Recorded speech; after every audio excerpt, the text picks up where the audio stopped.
Welcome to Stitching Up Trouble, a podcast where a quilt retreat owner and a creative quilt designer cross paths and stitch up some trouble together. I am Mary, owner of Coosa Mountain Lodge. And I'm Heidi Pridemore of the Whimsical Workshop.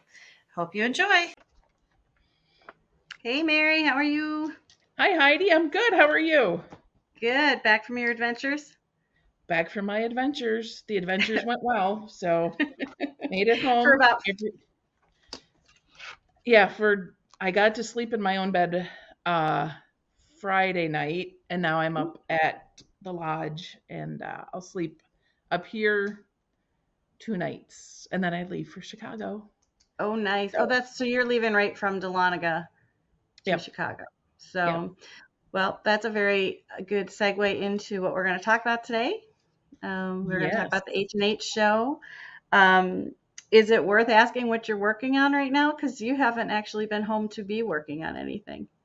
Well, yes, I brought my my computer along and my cross stitch. So I made a little bit of progress on that cross stitch that has been all over the world and for the last 2 years.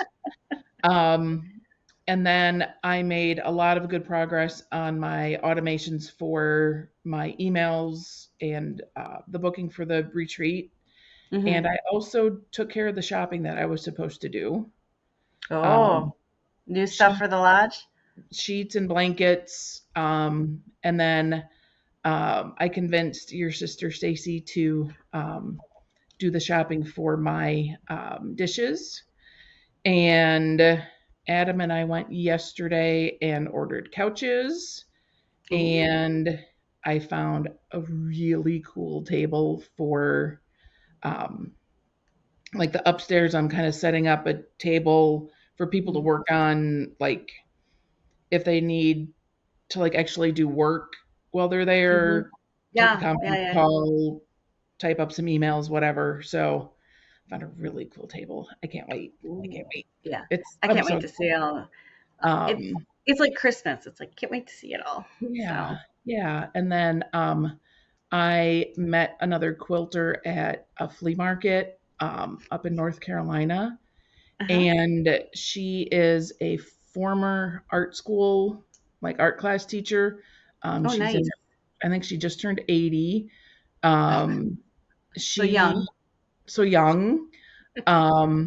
But she does like the most incredible work, and Adam bought one of her quilts. So it was cute. He's like, tell me about this quilt. And she told him the story about it. And he's like, well, that kind of has special meaning for me too, because I'm familiar with, she had appliqued bee eaters, the bird. The African bird. And when we were in Namibia, Africa, like 3 years ago, we saw a bunch of bee eaters, and they were really cool to watch. So Adam, they were, and he said, well, would you part with this quilt? Would you sell it? And she said, yes, but it's really expensive. So he's like, try me. Yeah. So, oh, geez, I should have tried Adam first. Right?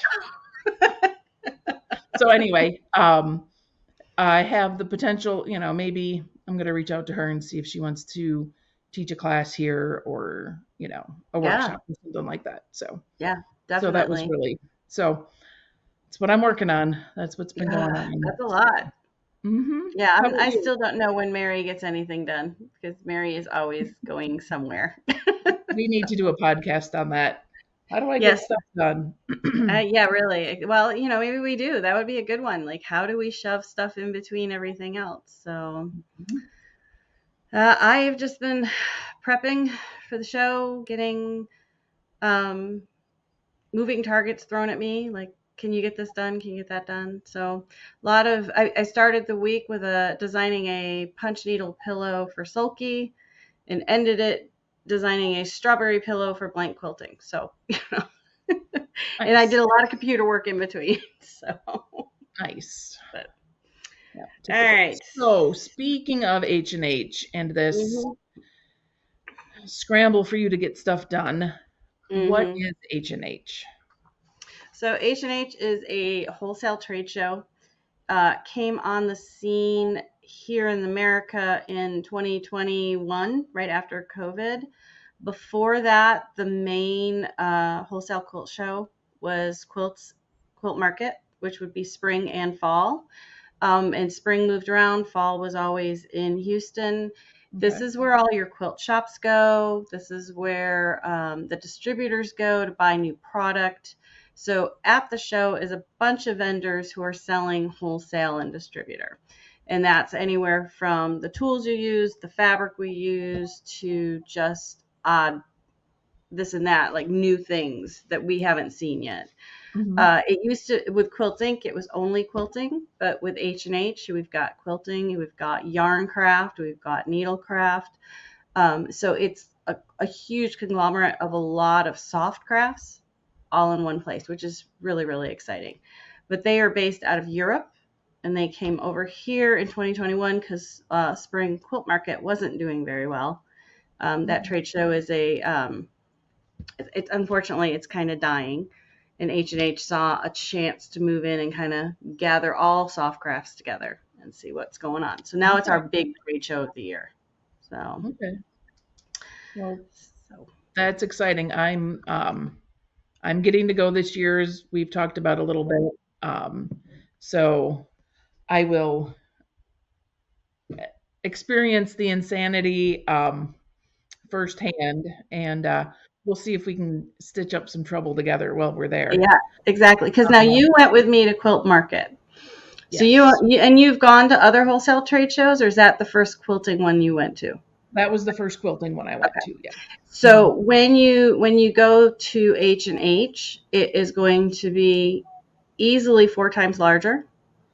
Okay. The energy in the building is undescribable. You walk in there and you just feel creative energy, you feel a lot of positivity, you feel people excited about interacting across crafts. It was when I went the first time, I was kind of impressed because that was a long time since I'd gone to a trade show Mhm. and Okay. actually felt that energy. So for you, it will be very, very different from Market. Yeah.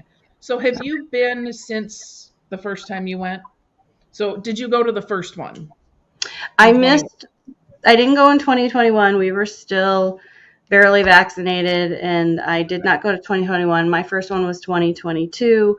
And Okay. at that one, there was maybe 8 fabric companies total. Like it was still very much mostly yarn and needlecraft. Okay. The word has gotten out now. Okay. Last year there were more. This year, just about everybody who would have gone to Spring Market, which is no longer a show, will be at this one. So you're going to Okay. see all the sewing machine vendors, all the thread vendors, all the fabric vendors. Okay. So, and that because of that, they had to create a whole nother wing to the show. So, which I know they're excited about. That's awesome. Yeah. Well, good. Because I was asking because I was wondering if the energy was um, because of people coming out of COVID that, Mm, mm, yeah. sometimes, I've been to like the first baseball games Yeah. after, Yeah. the Yeah. baseball season started again. And it was, Mm, very high energy, very festive. yeah. So I was just wondering if If it that was was, yeah. And that good. may have had a part to it, but I think a big part of it is for a very long time we've been going to Quilt Market. Right. And Quilt Market has slowly been going downhill. Right. And you see a lot of the vendors sitting there like, why did I just shell out thousands of dollars? Even for a little Right. booth, you're talking several $1,000s to sit here when there are no buyers. Because if Right. there are no buyers, there are no sales. If there are no sales, you just threw your money away. It is a crapshoot every time you do a trade Yeah. show. Yeah. So I think what we were picking up was the enthusiasm that people were there to buy, and Mhm. the people that were buying were there seeing new things they hadn't seen before. So I think it was a combo of the two, which makes a successful trade show. Yeah, So absolutely. yeah, Good. but So you touched on it a little bit. So basically, who is shopping there? Are your you quilt shops hmm going there you're to you're shop? gonna there's different categories. This is mainly a wholesale show for shops to go purchase their inventory for the next year. Okay.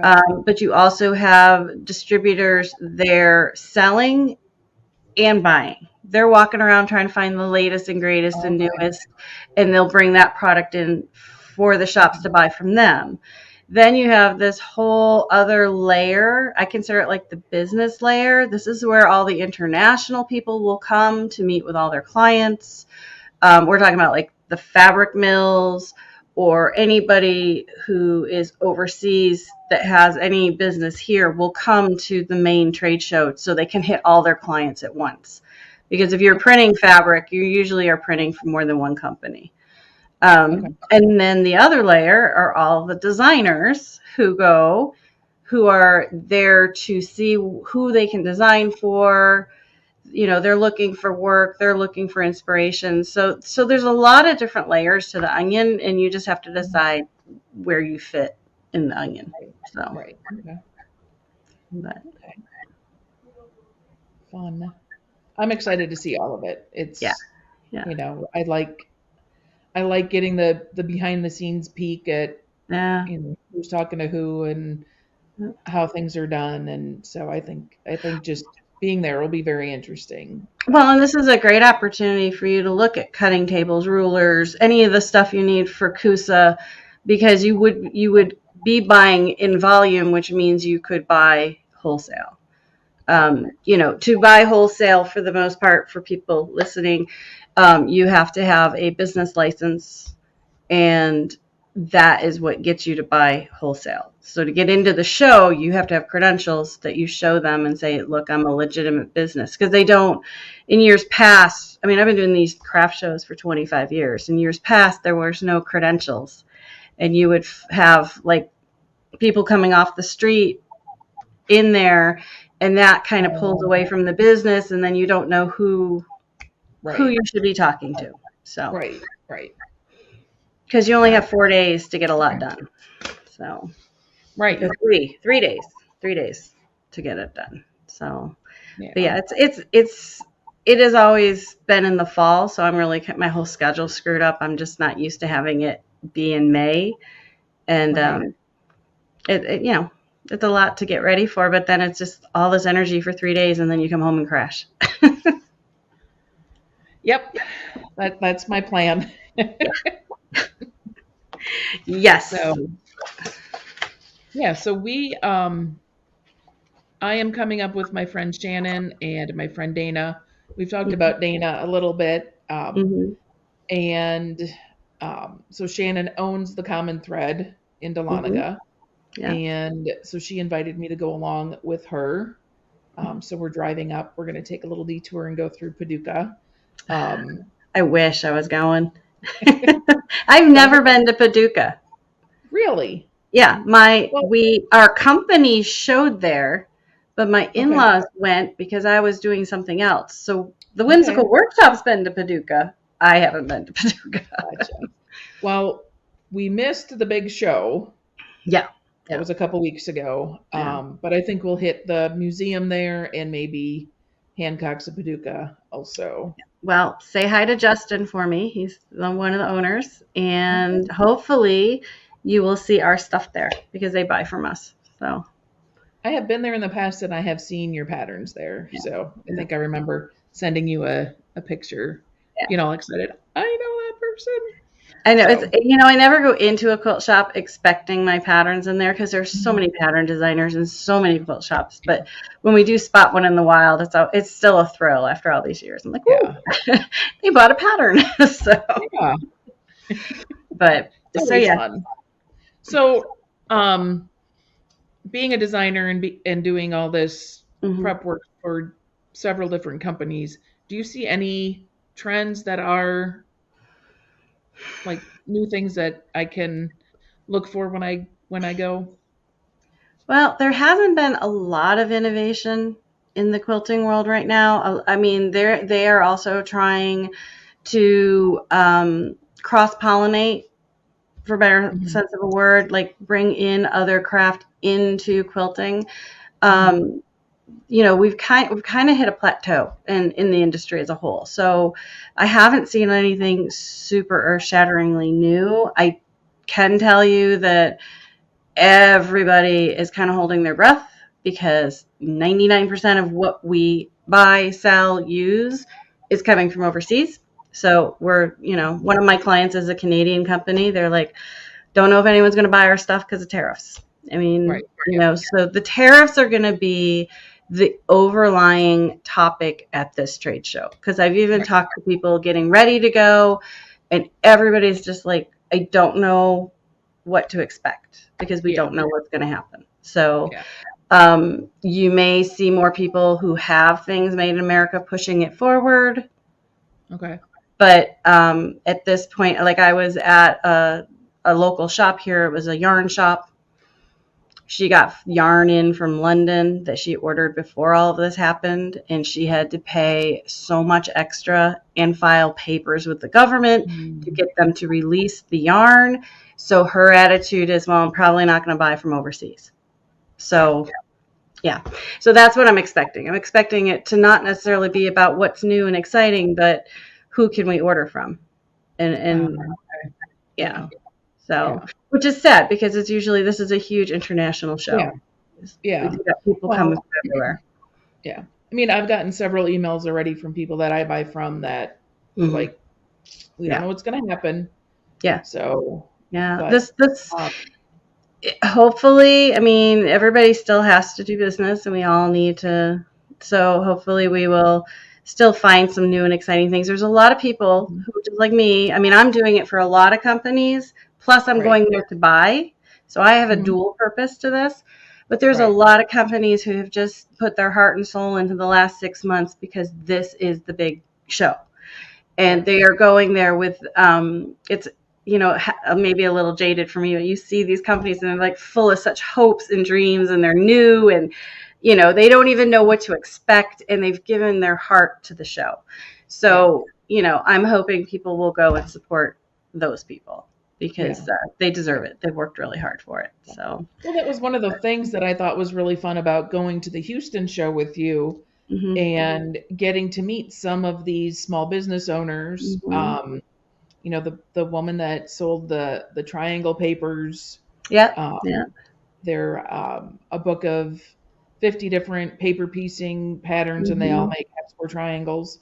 She was the sweetest thing, and it was so interesting talking to her. And she's passionate about it. That was her. She put a lot of time, money, and effort into that, and she was unveiling it. And like, if you followed her on email afterwards, each success was such a huge thing. And So that's the kind of thing I'm looking forward to seeing is seeing the new designers or the new products out there that somebody's developed. There's we met a couple of ladies, I believe they were from Australia. And they had some really very cool hand embroidery things at Quilt Market. So I'm kind of looking forward to seeing more of that. I know Shannon, the owner at the Common Thread, is, looking for the new thing to carry, and it's not just quilting; it's the hand embroidery, or she's got some interest in some of the punch needle kits now that she has there, and things like that. So she is looking for those opportunities to, like you say, cross-pollinate, combine quilting with other crafts. So so I'm interested in seeing that kind of thing. And the tariff situation is going to, make it all a little bit interesting, but well, and I can say you will see, I just actually taught my first punch needle class here. I taught it for you guys, but taught it here yesterday. And it was so much excitement. Like everybody, punch needle, and everybody's very excited. So you're going to see that. And Riley Blake, I think it was Riley Blake. Riley Blake came out with punch needle because they have Lori Holt, who does her own yarn and her own tool. And so they kind of unveiled that at Quilt Market. They were the first at Quilt Market. So you are going to see it everywhere because the industry is very much a copycat industry. Oh yeah. If one person has something and they think it might have a bite, everyone's going to jump into that pool. So you're going to see a lot of it. I have a Kimberbell one that I did. Oh, Kimberbell. Thank you. That's who was showing it. Riley Blake does also have it, but Kimberbell had the big board there at Market. I don't know if you can see. Oh, very cute. That's the picture of, and it was really nice because it included everything. Mm-hmm. The canvas was already stretched. It like the cute little buttons to add to it and whatever. And I did it in like an afternoon. Mm-hmm. Yeah, and that's what our class was yesterday. It was our first boxed set with all the yarn. The canvas was stretched and drawn. Everything was ready for them, and they had a great time doing it. And I think that you're going to see a lot more of that too. I think people are looking at more sit down in an afternoon craft. Quilting is a very long, drawn out craft. What do you do with them in between? And so you're going to see that kind of coming across, whether it's punch needle embroidery, crochet. There's going to be some interesting, I think we're going to start seeing some really interesting things. I'm hoping at this show, but in general. Yeah, I'm excited for that. Yeah. So this is going to be my first show. Mm-hmm. What kind of things do I need to do to prepare? What do I need to bring? Okay. I'm going to give you the advice that my mentor gave me when I was like a 20-something-year-old going to my first trade show. So this is in general. Okay. Then we can talk about the show. In general, shoes do not count as fashion at trade shows. You could be wearing a ball gown with sneakers. So make sure you are walking on concrete for 8+ hours and you don't even realize how much you're walking. You really don't even think about it. So bring that. Eat protein for breakfast. Eat eggs, eat a big breakfast because you can never be sure that you're going to eat again until like 6:30 or 7 o'clock at night. So those were her big tips. And then make sure you're bringing a bag. If you have trouble with your shoulders, make sure it's a backpack. Otherwise, a bag on your shoulder. Or I think you're allowed a small rolling bag. Bring a bag because there's nothing worse than being stuck with the free bags, which they do give away some cute ones, but then the straps will dig into your shoulders.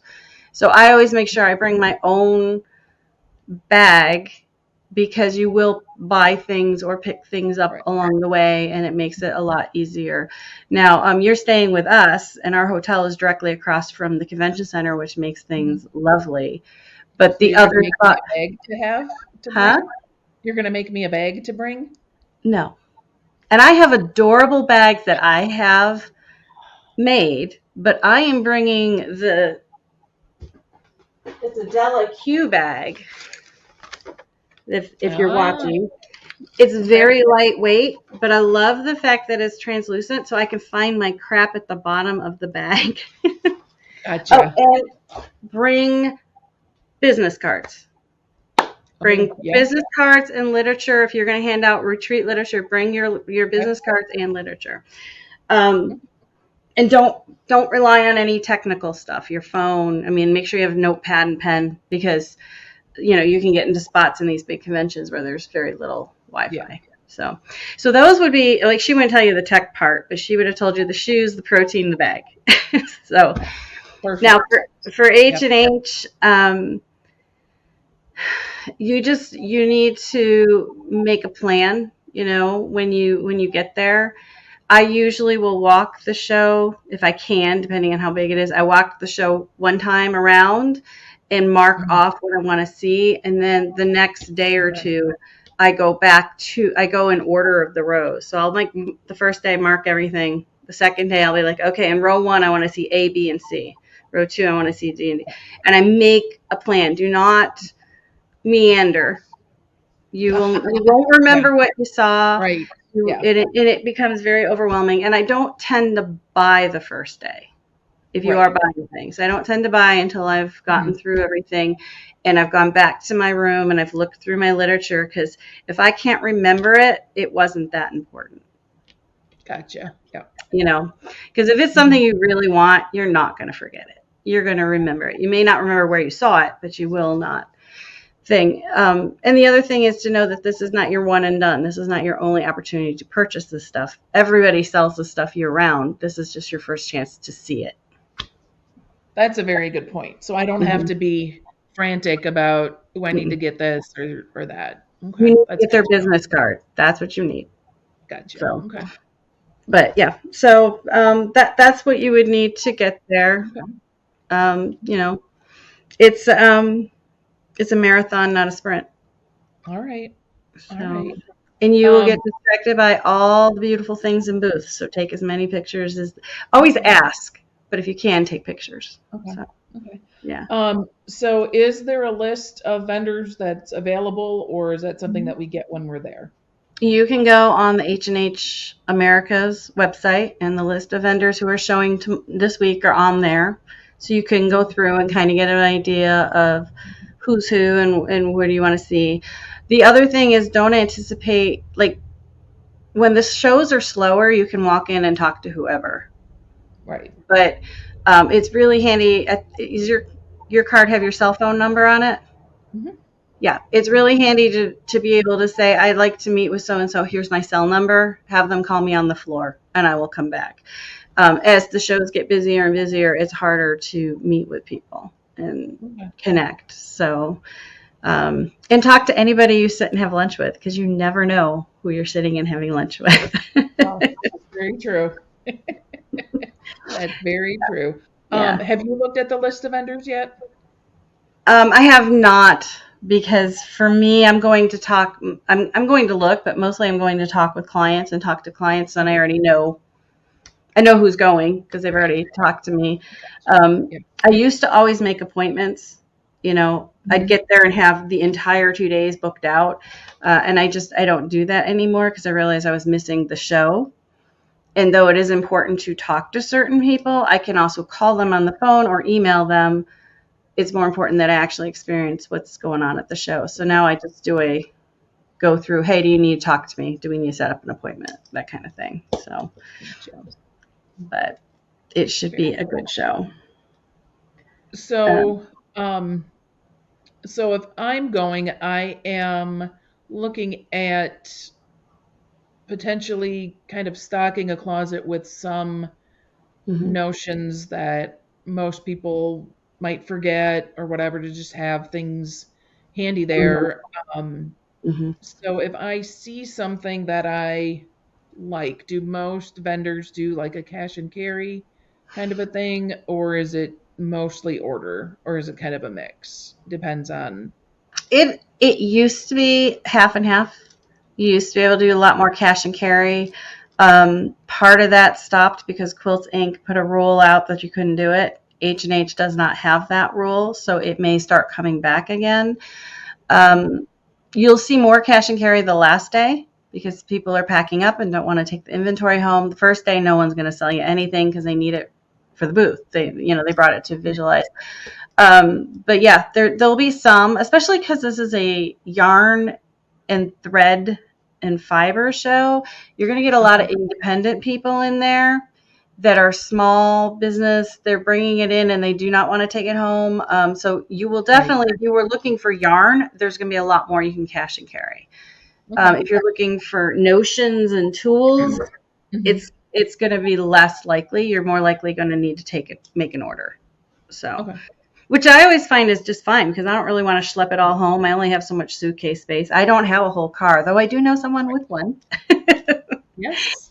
So I'm usually under the, can I get this in my suitcase? And then I also will get samples.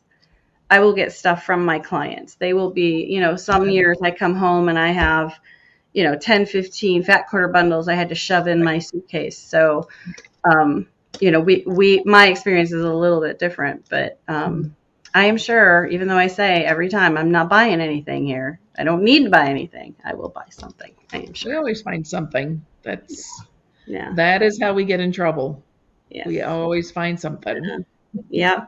No, and I've been working on my list of trying to focus and say, these are all the things I need to look for and buy. Obviously we're doing more and more with the punch needle kits. So I actually need a yarn vendor. And knitting and yarn, they don't like to sell to websites. They only want brick and mortar. It is so hard to find Interesting. a vet, like we have checker distributors, we have other people that will Yeah. sell, they will sell you, you are a store. I am a store, but they Right. won't sell it to you. Like knitting needles, you can't get, a lot of people won't let you do wholesale knitting needles unless you're brick and mortar. That's really weird. I It wonder if any of those policies are going to change with yeah, I don't the know. loss of like Joanne's if Yeah, yeah, things are I going would to be hope different. so. Yeah. Della Q, I absolutely love her bags. I carry them around. I can't tell you how many times I've sold them 10 times over. I have to send them to the yarn shop. I can't carry Della Q. They won't sell to an online store. So Uh, it gets frustrating, yeah. especially when you've had a website for 25 years. It's like we are established. If you don't want to sell to brick and mortar, at least say we won't sell to brick and mortars that are 3 years old. You need to be Right. established. But Right. those were the rules the last time we were there, which was a year ago. So, but yeah, so I'm looking for that. I'm looking for projects to teach at Kusa retreats. Good. Yeah, Good. It would I be have, terrible to run out of projects to do. oh, I know. I know, heaven forbid. I don't think I'll ever run out, but No, I don't think so either. so Um, all right. Do you have any last tips? Um, so if I'm going to go and buy, I need my business license, copy need a of that. picture of it. If you don't Okay. want to carry the hard copy, I always have it in my You have a photos marked picture. as a favorite. Yeah, they're going to Okay. want your license number. But you know what? In all honesty, if you're in the show and you're buying and you don't have it, they'll just say, just call us with the number, email the number. Right. They're Yeah. very, very, once you're in the show, writing an order is really easy, Okay. you know, and a lot of them will take credit card up front, you know, especially if you're going to have a supply closet, you're going to need to find a distributor, open an account with them. Mhm. But whenever possible, buy from a small business, because when I sell to the distributor, they get a 30% cut Right. of my sale. When you buy Right. from me, I don't have to give that cut. So it's always nicer to, Yep. you know, Absolutely. I know it's easier for me to order from Checker, but I will try to always call and Yeah. order from everybody. But so Yeah. it'll be fun. It'll be exciting. We are going to try to do a podcast from there. Yep. Hopefully, yeah. I don't see why we couldn't do it, but I don't know. We may also just be tired and beg everyone's forgiveness if we don't. Yeah. Right. Well, if we don't do it from there, we will definitely record a recap Right after. when we get back home. So Yeah. Yeah. That'll be good. So, absolutely. well, Yeah. did I answer all your questions about H&H? Are you feeling ready? I think so. No, I'm Yeah. not ready at all, but I'm excited for it. It's going to be an adventure. Yeah. So, And just um, remember, you can dress casual. You can be comfortable. yeah. I have And to I have to go figure out what the heck I'm packing still. That's my biggest nightmare every trade show. What clothes am I going to wear to the trade show? So, yeah, yeah. but Well, I got 3 new colors of Coosa Mountain t-shirts in, so ooh. see what I wear during the show. Um, so we'll see. All right. Sounds good. All right. Okay. I will Thank see you. I'm you. going to see you in Chicago in a couple of days. Yes. Yes. It will All be right. very fun. Yeah. Okay. We will see you in Drive the safe. next one. All Okay. right. I'm not Bye. driving. I'm Well, you still have to travel safe. Nope. Travel safe. All right. Bye, everyone.